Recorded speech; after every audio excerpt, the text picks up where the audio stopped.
Hello and welcome to an InkDependence.com brief video review and water drop test. This time we have Herbin's Bleu Pervenche? I don't know this word, but this is an excellent example of a turquoise, and honestly I don't have a whole heck of a lot else to say about it.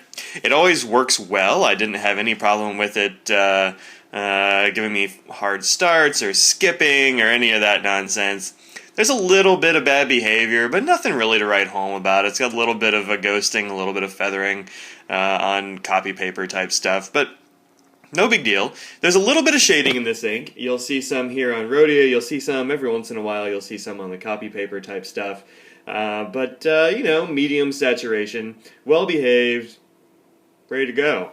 But one thing about this ink is that it's not fantastically unique or anything like that. A good thing about this ink is that, excuse me, still getting over a little bit of a chest cold, is that it is cheaper by quite a lot than the Caran d'Ache Hypnotic Turquoise there, even though it's pretty well the same color.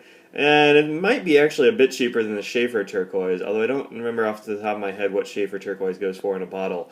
But these Herbins usually go for like $8. So, but they're small bottles, so you gotta weigh those things against each other. I don't really have a real preference between Bleu Pervenche and Schaefer Turquoise, although I kind of like the turquoise a little bit better. It's slightly darker, it's more saturated, and I kind of remember it behaves just slightly better as well. But nonetheless, this is a perfectly good ink. So there's that. It actually looks a little bit more blue on my iPad screen here than it does in real life. In real life it's much more, well, turquoise, aqua-ish. So take that with a grain of salt, or go to InkDependence.com and check out the photos there.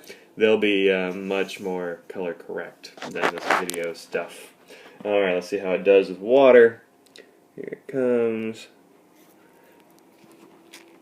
I sound a little bit nonchalant about this ink, but I do like it. It's just, you know, it's turquoise, man. You like turquoise? Get some Bleu Pervenche. It's good stuff. Alright, you can see the blue sort of swirling away there rather quickly. Let me get my paper towel refolded here. I will blot it away. Here we go. And, yeah, a lot of blue came up here on the old paper towel. But looks okay-ish. You'll notice it did totally bleed through this Rhodia. Again, I think this Rhodia number 14 pad not quite as thick a paper as the dot pads I usually use. I'm not sure what's going on with that, but if anybody has experience with that and wants to tell me why that happens, let me know. Because you can see the water totally soaked through here, and I never had that problem with dot pads. I gotta get some more dot pads. Anyway, you can see quite a bit of it stuck around, way more than I thought was gonna stick around, honestly. I figured this would probably disappear almost entirely. And here's why. There's the chromatography for this ink. Not much sticking around down here in the bottom end where I placed the drops. So, this is where it started out, and that's kind of where it went. You'll notice it is, I don't know, it's only got a couple of different colors in there. It's a lot of turquoise inks are kind of like this. It seems to be sort of a base color for mixing ink. It's a rather nice blue. It's kind of an aqua blue-greenish, although here on my iPad, again, I don't know why, but it looks kind of real dark blue.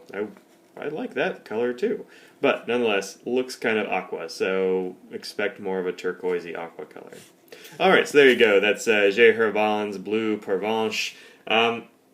Check this out on the blog. Also, if you like what I'm doing here at InkDependence.com, please do go to Patreon.com/InkDependence. You can follow a link from the website or from this blog post to